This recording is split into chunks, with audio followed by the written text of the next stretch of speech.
right. Good evening, National Baptist Convention USA Incorporated. And to all of our guests, welcome to the May edition of our NBC USA Inc. Hope Temple Care Matters webinar. We greet you in the joy of Jesus and thank you for joining us on this first Tuesday of May, May 5th, Cinco de Mayo. We do honor our national president, Dr. Boise Kimber. We also recognize our Hope National Director, Dr. Michael O'Miner.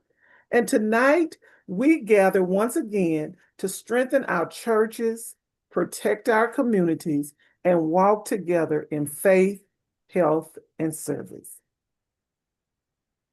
Tonight, we'll focus on key May observances. That's American Stroke Month, National Mental Health, Power to End Stroke Sunday, which is May 17th. And then we also added a special spotlight for Lupus Awareness Month. Now, as we look ahead and we're moving into May 5th, we pause and look at what's happening across the country with COVID-19, flu, RSV, and other respiratory illnesses, and what we can expect as we enter a new month, as warmer temperatures, graduations, Mother's Day programs, and increased travel.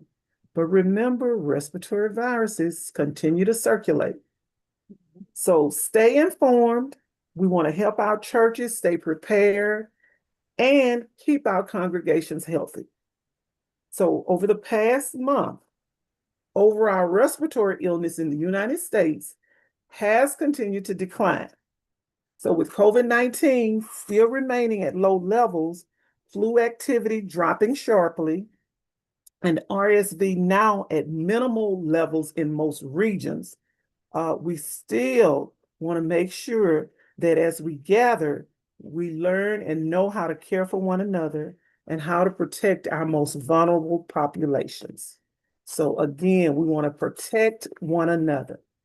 So as we look at COVID-19, it's expected to remain at low levels nationally, but local increases may happen with large indoor activities, of course, travel, and in our communities with lower vaccinations and booster uptake.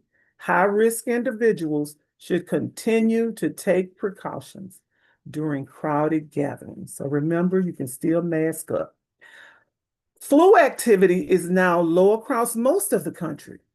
Sporadic cases may continue, but especially influenza B among children and teens. But according to the 2025-26 flu season, it's effectively winding down. And then with our RSV levels, they are low nationwide. Regions that experience later peaks may still see some occasional cases, but widespread activity has ended.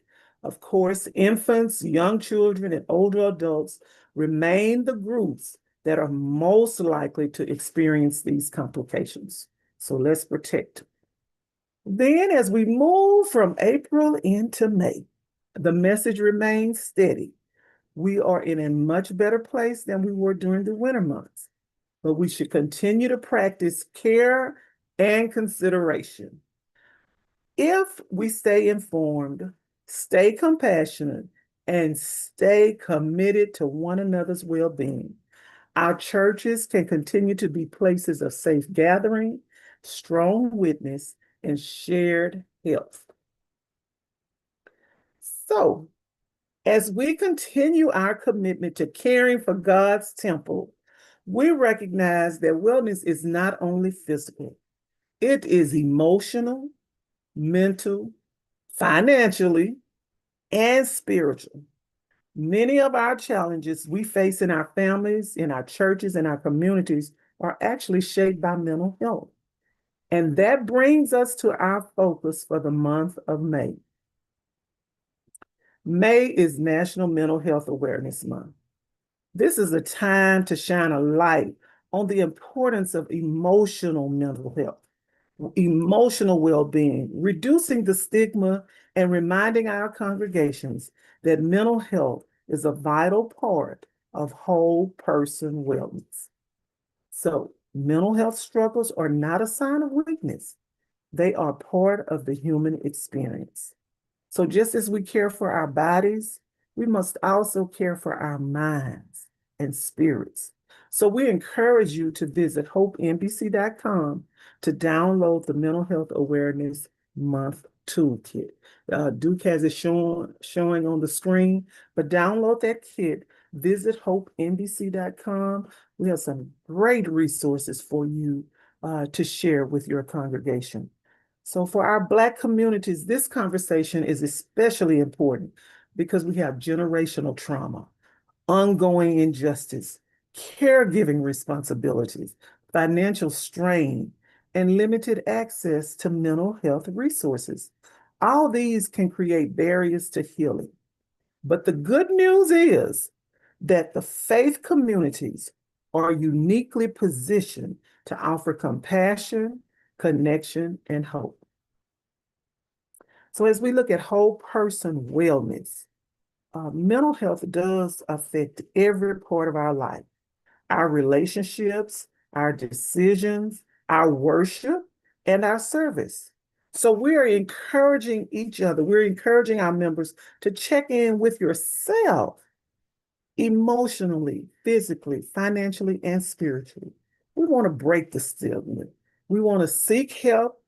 It's not a lack of faith when you seek help. It is an act of stewardship.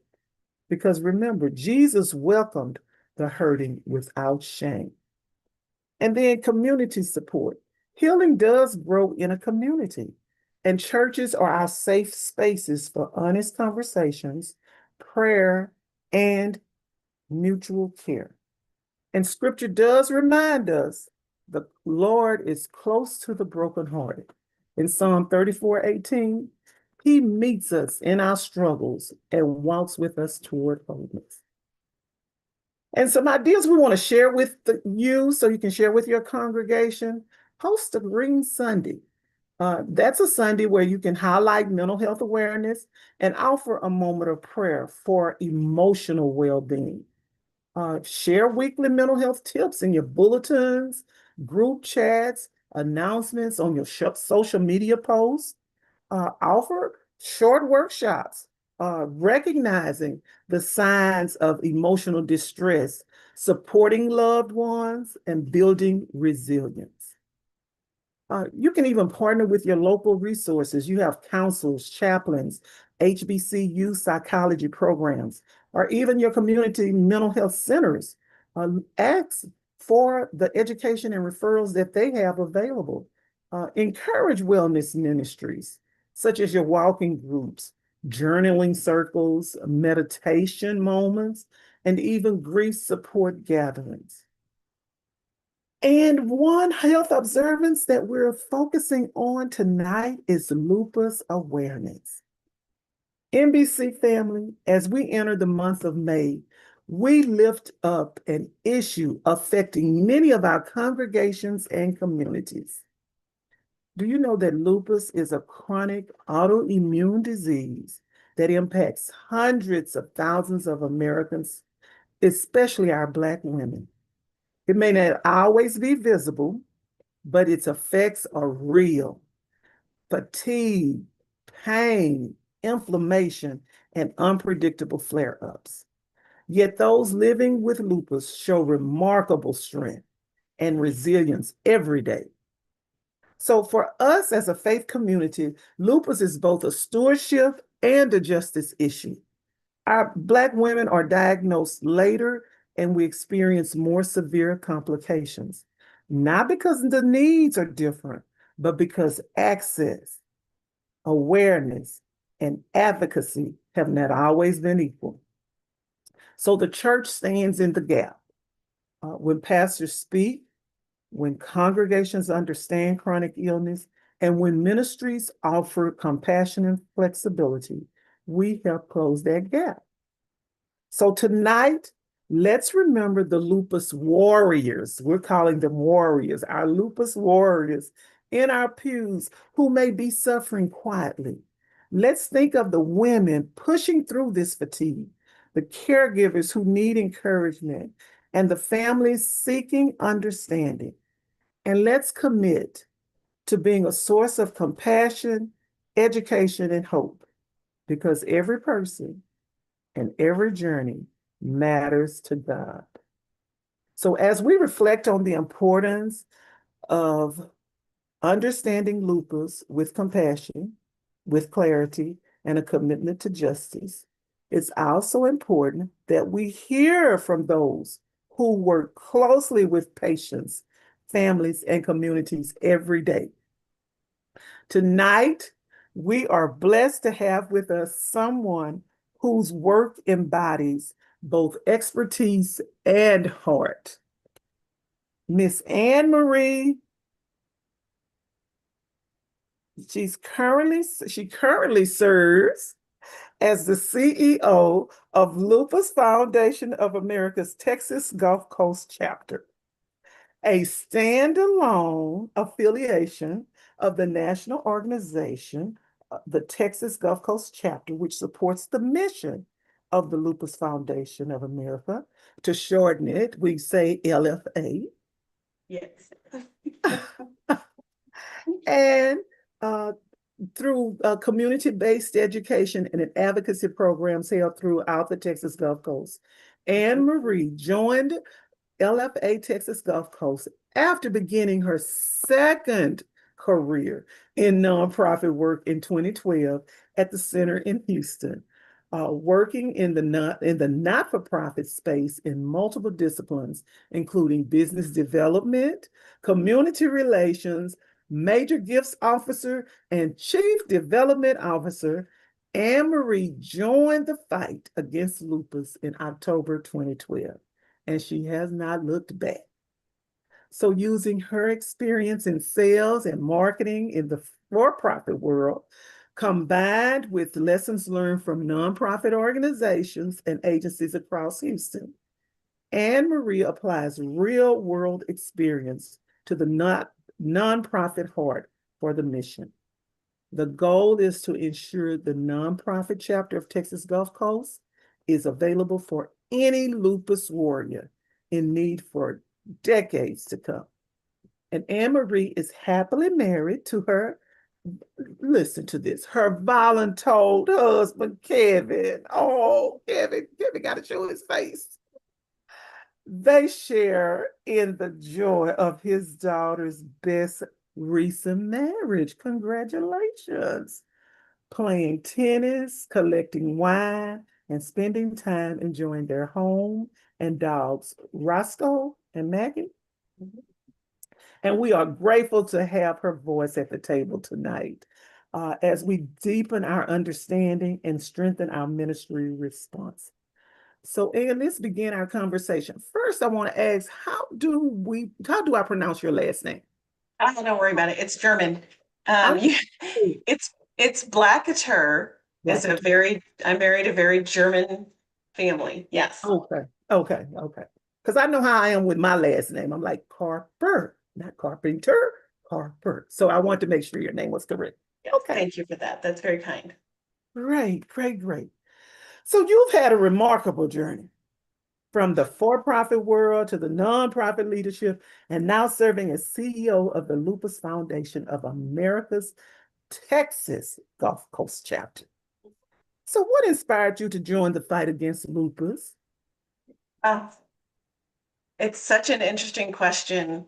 And by the way, y'all, I hope y'all pray for me, not for the number one reason that I don't talk too long, because it's a passion project for me for a really strong reason, and you're going to open me right up to this very strong reason. So I spent a lot of time in the for-profit world making money and doing well, and it was fun, it was great. And we when my husband and I got married later in life, once we put his daughter through school, I didn't need to make all that money anymore. And I wanted to do something that left a greater legacy and that was more reflective of who I actually am. So I entered into the nonprofit space and found out they don't run like a business, Mm, but boy, should they, right? Because a nonprofit agency that's supporting the community needs to be mm, available for people until there's no longer a need for that service.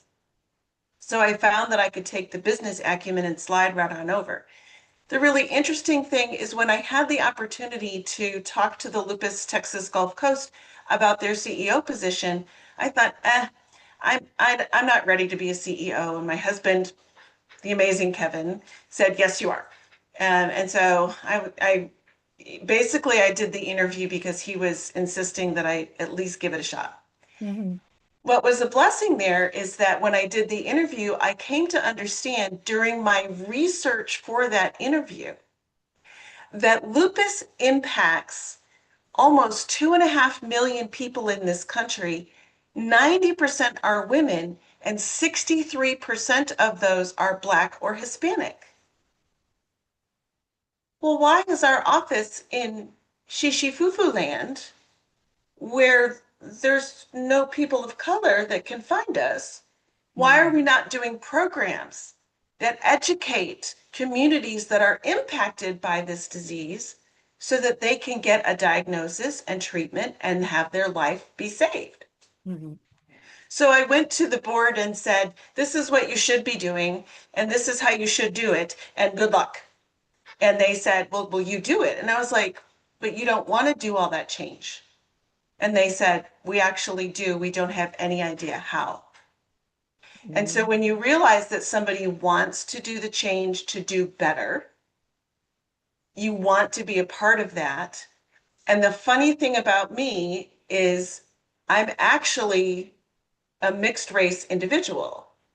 And so I was raised by a white family, but I come from a Black father, and I have the privilege, if you will, of passing for white, which means I didn't have any of the biases thrown at me until people knew that mhm, I was a mixed race or Black person, and then I got it all. Why should it be that way? Why should it be that we have different healthcare systems for different cultural backgrounds? It shouldn't be. Everyone deserves access to high quality healthcare. And when I learned that this disease impacted our Black and brown women who are beautiful, who are strong, who are faithful servants to their God, their community, their home, there was no way I wasn't going to do this. Because the opportunity to use what I know from my mhm. business background, what I know from rebuilding nonprofits, to build something bigger and stronger for awareness and education, advocacy for a culture of phenomenal women, felt like it was something I had to do. That was your leading transition, huh? So, as the Texas Gulf Coast chapter, it is a standalone affiliate with a strong focus on community-based education and advocacy. So, what makes your chapter's approach unique, and how are you working to shorten the time to diagnosis for our lupus warriors in the region? The education piece is vital. Mm. And I want to be really, is it okay if I'm terribly transparent? No, please. Thank you. I tend to be a little forward or direct for some people, so I like to make sure everybody's okay. We have a lack of understanding of autoimmune diseases in our healthcare professionals. Okay? So Mhm. when we go to a healthcare professional and we say, "What do you know about lupus?" If it's a primary care physician, they don't really know very much. It's not studied in medical school. They spend, what they tell me anecdotally, is they spend about a half a day learning about autoimmune diseases. Now, if I were to ask the question, and this is a challenge, right? Because we know that for so long we had discrimination that was obvious and blatant, not Mhm. only in the school systems and the work communities and the hiring practices. And so having a culturally relevant physician takes a long time to get there. There's a long learning curve to become a physician, let alone a specialist. And the roadblocks to overcome all of the discrimination in the processes to get to that space has taken a very long time. So, what we always recommend is a culturally relevant physician Hmm. who recognizes the differences between someone who is Black and someone who is Hispanic and someone who is white or European American. We do things, our body is different, Hmm. our body processes things different, and that's okay.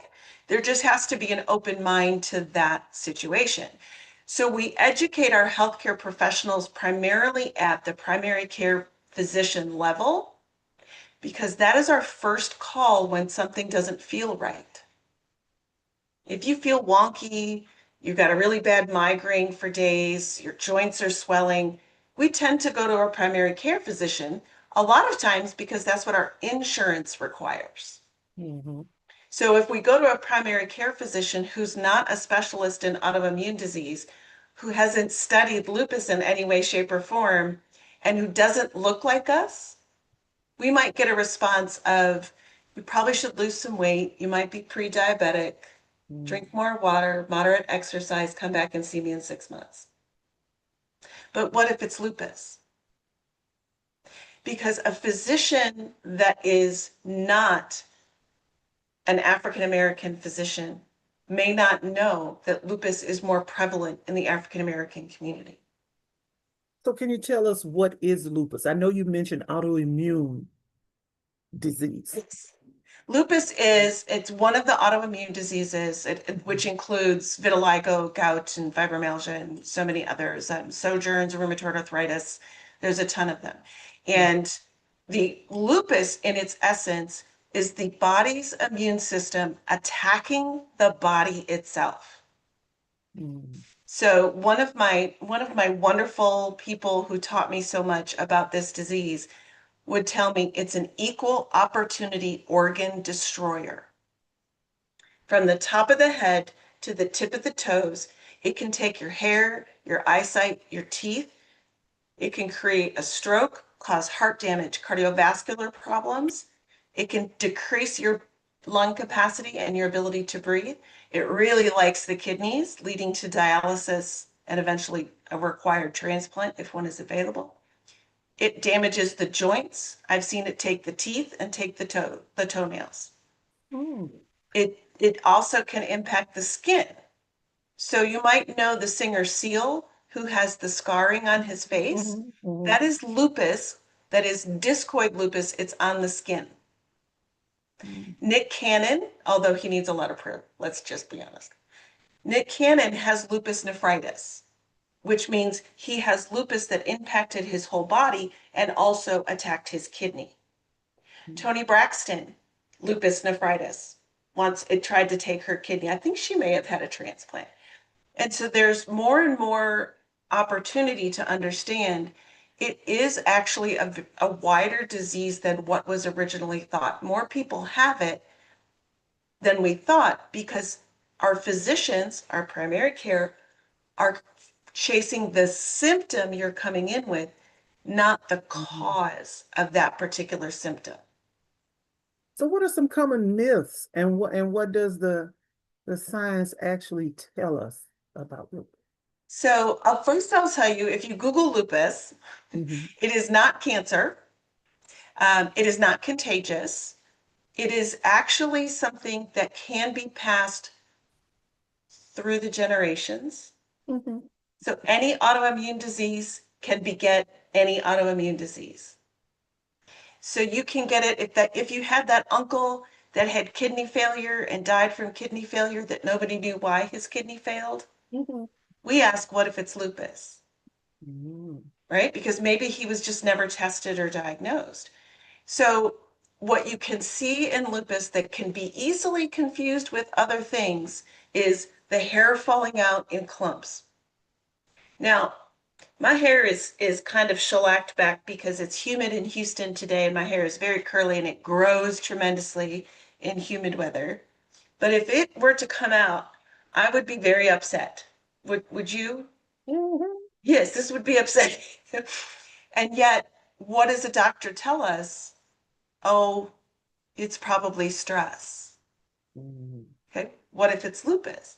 If I have swelling in my joints, in both of my hands, if my fingers are swelling so badly at the joints and it's happening on both sides, what if it's lupus?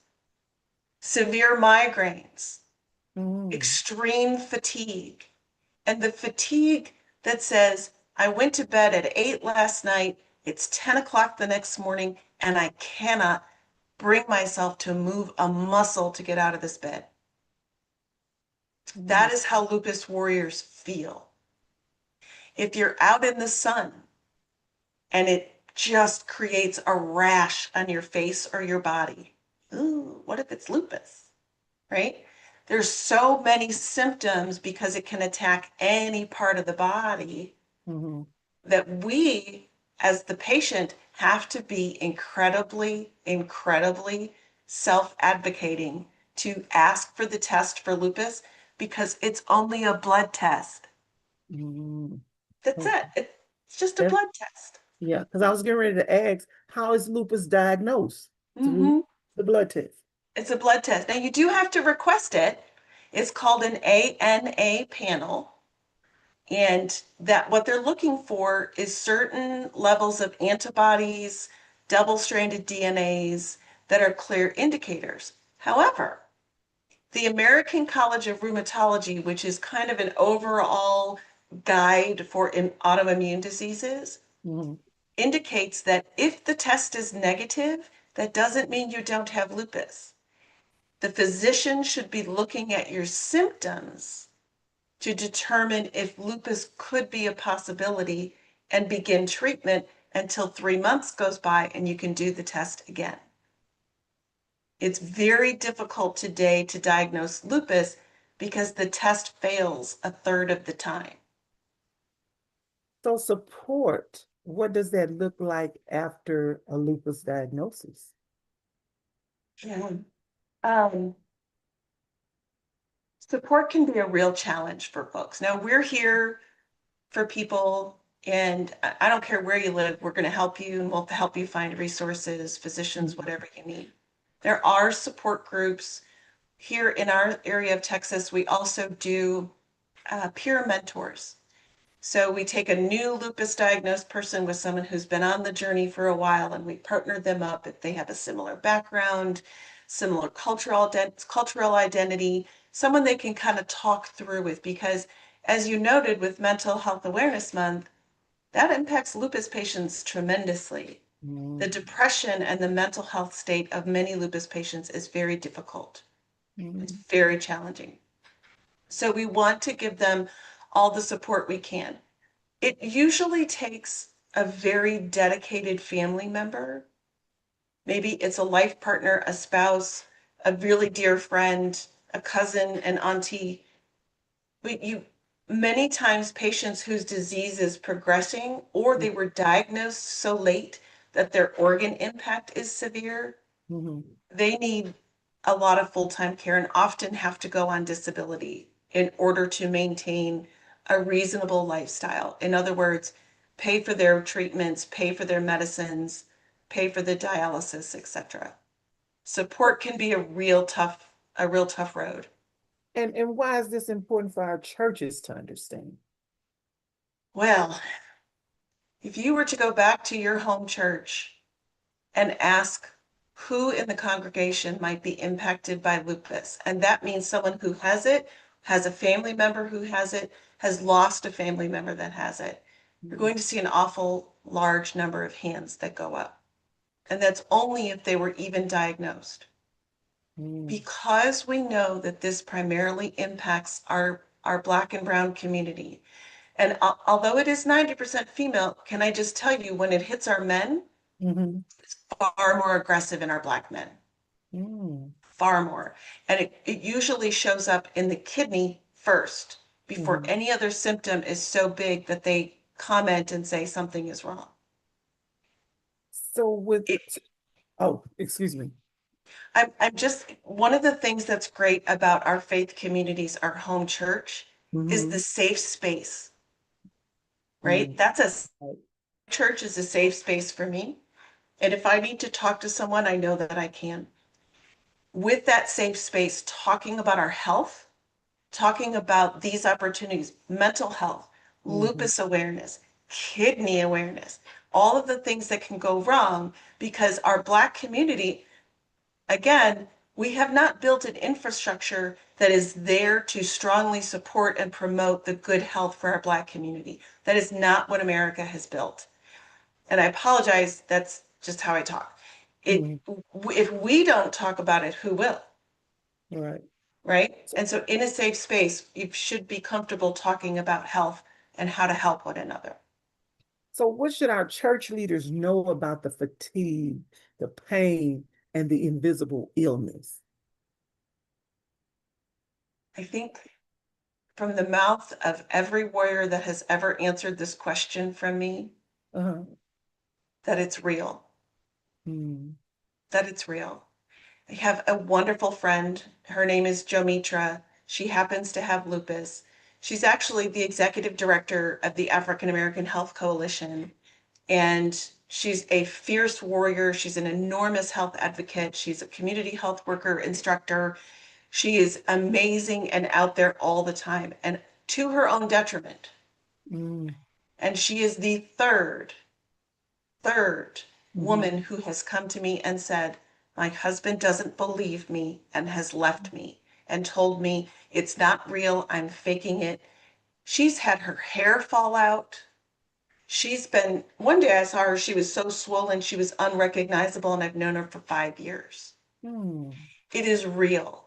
When a lupus patient says, if I say, hey, how are you doing? Oh, I'm doing great. I go, tell me the truth. Mm-hmm. Because a lupus patient, much like someone with other chronic pain, they're faking being well, Mm-hmm. right? And so what can the church family do?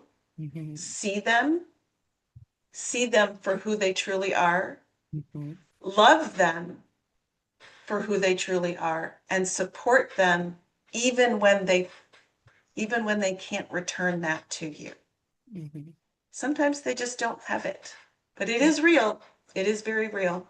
Now you mentioned about her husband. So how can we support caregivers of lupus warriors who also experience stress, exhaustion, and isolation?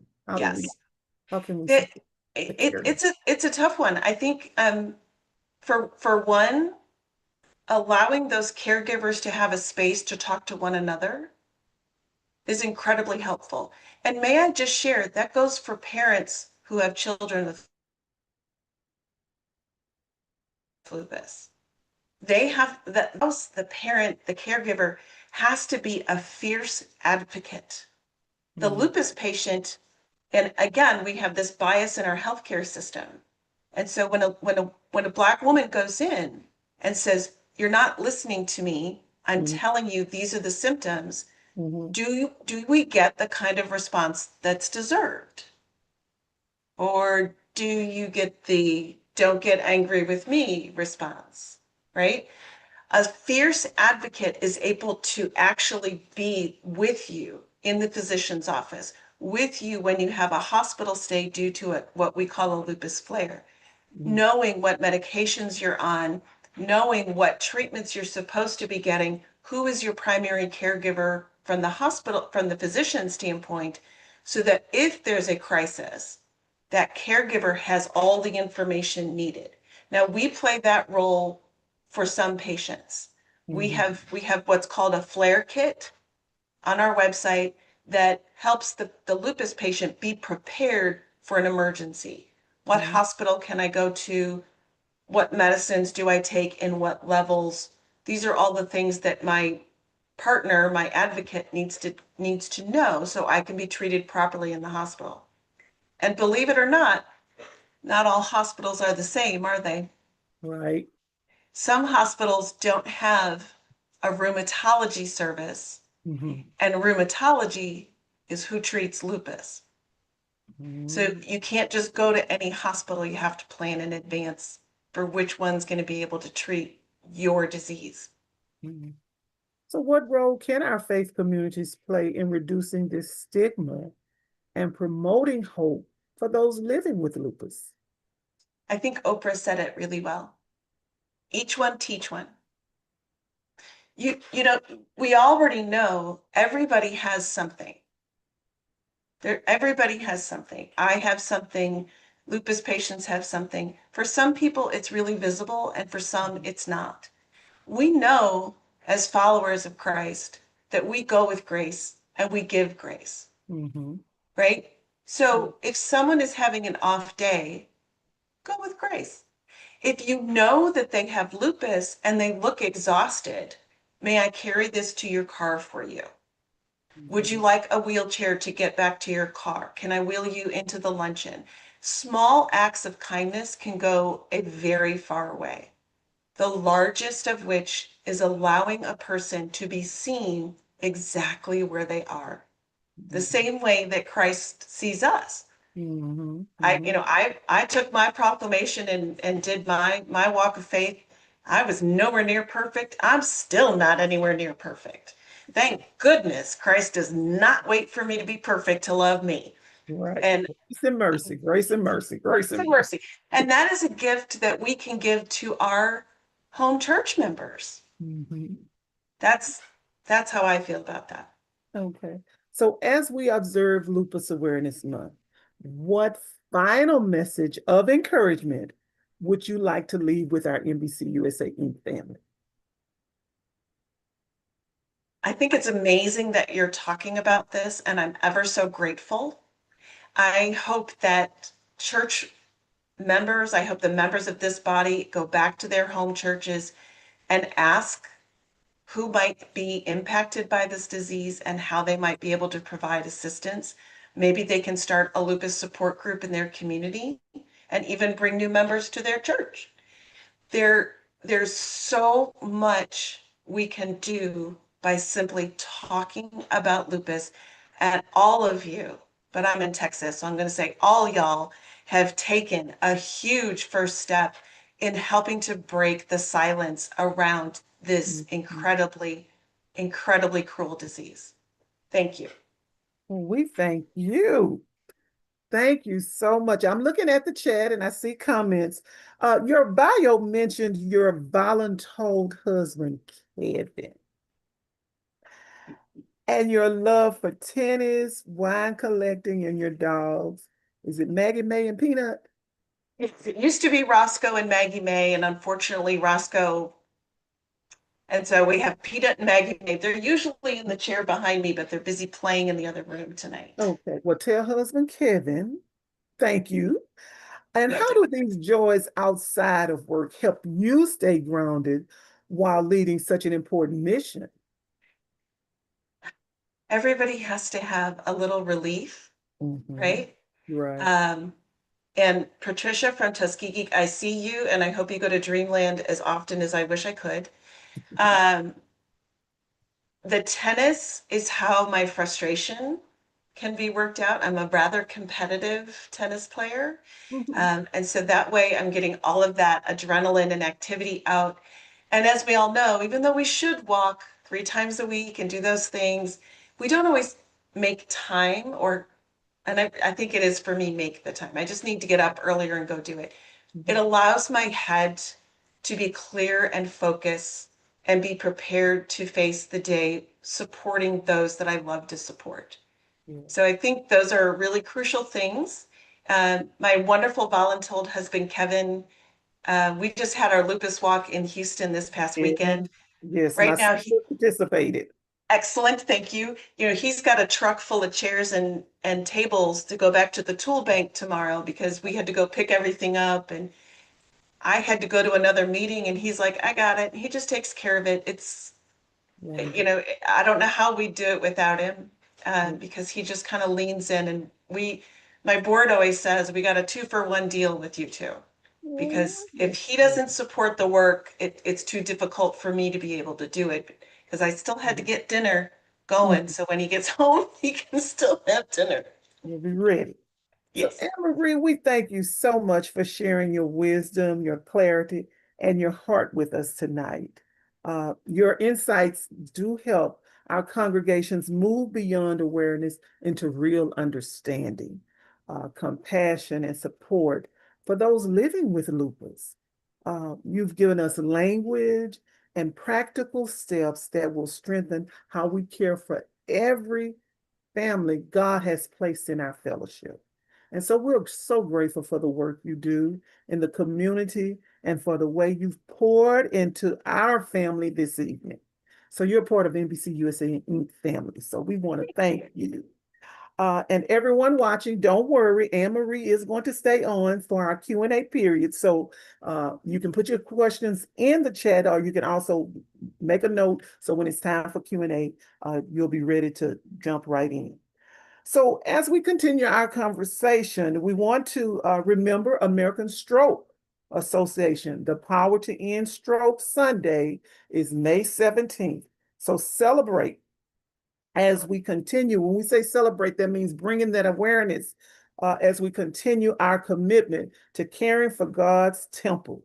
We recognize that wellness is not only physical, it is communal, spiritual, and deeply connected to how we show up for one another. Stroke still remains one of the most urgent health challenges facing our families and our congregation. And that brings us to the focus for the month of May of National Stroke Awareness. This is a time to educate, empower, and equip our communities with the tools needed to prevent stroke and respond quickly when it occurs. So when we say stroke it is not only a medical emergency, it is a justice issue, it's a family issue, and a faith issue. And then be sure to download our Power Sunday Toolkit. Check out the HopeNBC.com website and download these toolkits for your church congregation. Stroke continues to disproportionately impact our Black families and robbing too many of our loved ones of strength, independence, and life itself. But we have good news, and that is stroke is often preventable and early action saves lives. So through the American Stroke Association's Power to End Stroke movement and the faithful leadership of our churches, we can help our people live stronger, longer, and healthier lives. And prevention is power. So what we want to make sure, high blood pressure, diabetes, high cholesterol, which are all major factors, but they are manageable. So we want to know the signs. FAST, F-A-S-T, saves lives. So when we're talking about FAST, F-A-S-T, F is the face drooping. So if you notice someone droopy face, A is the arm weakness, S is the speech difficulty, if they're having speech or if you're having speech difficulty. And then T, it's time to call 911. So the community matters in this. Stroke affects nearly every family in our congregation. And what we want to do is care for our bodies. This shows an act of stewardship and gratitude, because what does Psalm 139:14, our Hope Foundational Scripture, say? I will praise you, O Lord, for I'm fearfully and wonderfully made. Marvelous are your works, and my soul knows that quite well. So why this month matters, National Stroke Awareness Month is not just about information. It is about empowerment. And as our toolkit states, Power Sunday is more than a health emphasis. It is a ministry empowerment. So our churches are the power, and together we can end stroke. So let's keep the momentum going. And again, FAST is what? You can type it in the chat. Face drooping. A, arm weakness. S, speech difficulty. And T, time to call 911. So as we close out tonight's discussion, let's take one more look at our key May health observances. These are powerful opportunities for our health ministries to lead with love, learning, and life-saving action. We said American Stroke Month, National Mental Health, Power to End Stroke Sunday, May 17th, and of course, lupus awareness. So we continue to move forward in faith, health, and service. One congregation, one campaign, and one conversation at a time. And remember, you can download the full list of the health observances that's shown on the screen. You can download that for the entire year at www.hopembc.com. Okay, we covered a lot tonight. And now it's your turn. If you're joining us on Zoom, please type your question in the chat or raise your virtual hand. And for those tuning in via social media, we are monitoring the comments and we'll make sure your voice is heard. So we'll take a few minutes. We'll take about 5 minutes to hear from you. Any questions? I saw a few in the chat. Anne Marie is here to answer your questions. We want to take about 5 minutes. Any questions? You want to raise your hand or put your comments in the chat. I saw Anne Marie did answer a few from the chat. I commented about Dr. Linda hoping that her daughter is doing well. Great, great. I will say while you guys do that, there are treatments for lupus that are designed to put the disease into remission. They're called a biologic, and they are underprescribed nationwide by less than 1% of lupus patients getting these treatments. And then, of course, when they do prescribe it, it's really biased toward our white community. And so I can put in the chat what they are. It's called Benlysta, which has been out for 15 years. Yes, please put that in the chat. And then no matter where, because we have people from all over, so check out the Lupus Foundation of America's, each Lupus, state. but they're not new diseases. Mhm. And so I think it's important that, Dr. Linda reminded me that when someone has lupus, they should be getting treatment toward remission. And then because it's Lupus Foundation of America, no matter where an individual, what state they're in, there is a lupus chapter in your state. So you can check out the Lupus Foundation of America's website.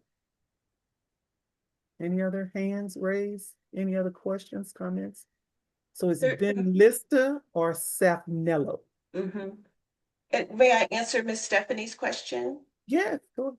So Miss Stephanie asked, why is lupus so difficult to diagnose? Number one is because it's misunderstood, and we tend to chase the symptom instead of the cause of the symptom. Number two is because we have to ask for the test. It doesn't come naturally as part of what's called your CBC panel. So we recommend, if there's autoimmune in your family heritage, that every year at your annual physical, you actually request what's called an ANA panel. I'm going to put that in the chat as well. Okay. The ANA panel is a simple blood test. And if autoimmune is in your family, insurance will cover the blood test. Even if it's not, and you want to self-pay, it's about $125.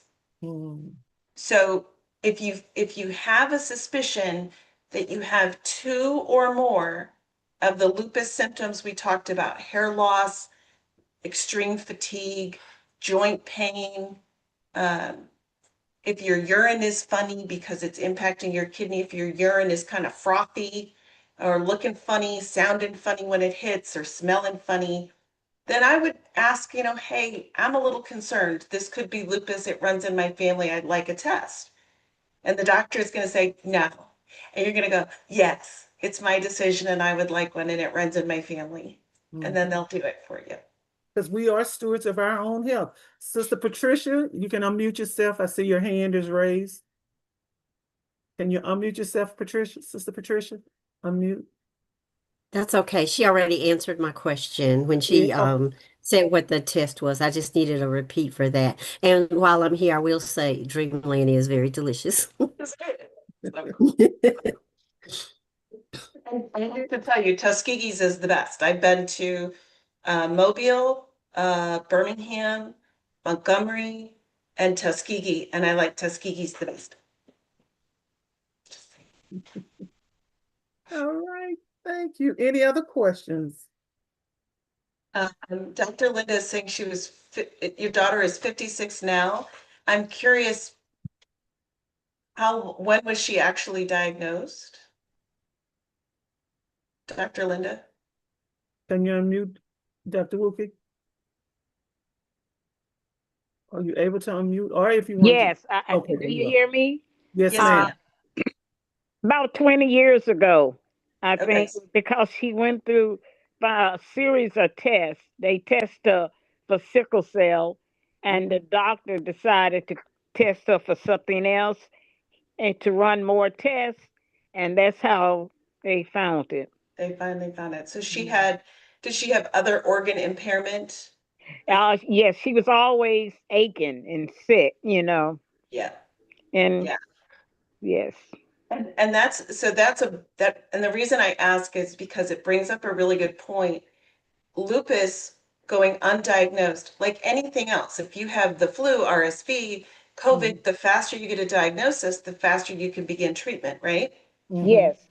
And If she lupus, stays with her treatments now. Yes, she sticks to hopefully those. she's on either Benlysta or Safnello, Mm-hmm. good, because that's an important step.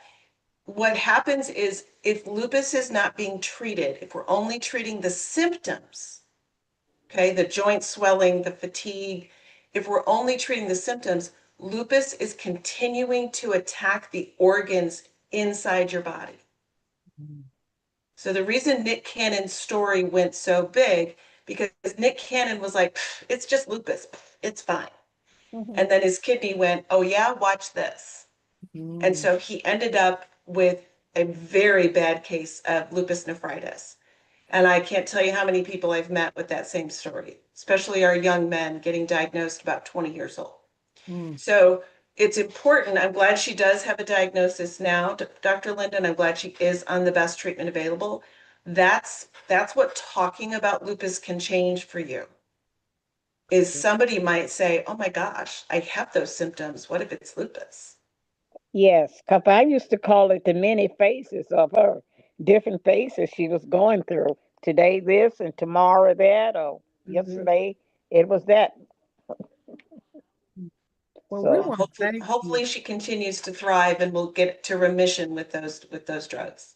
yes, yes, Mhm. Well, again, thank you for your thoughtful questions and comments. Your engagement tonight helps us build stronger, healthier churches. And we're just getting started. So, as we prepare, we want to give you a preview of our June health observances. Next month, our key health observances, as you share with your health ministries, plan for Men's Health Month in the month of June is Fireworks Safety Month, and then NBC USA Inc. Hope National Health Fair. We encourage you to download the full list of our health observances at www.hopembc.com. So we'd appreciate your feedback. We ask you, if you will, please complete our webinar survey. Brother Duke will post the link in the chat.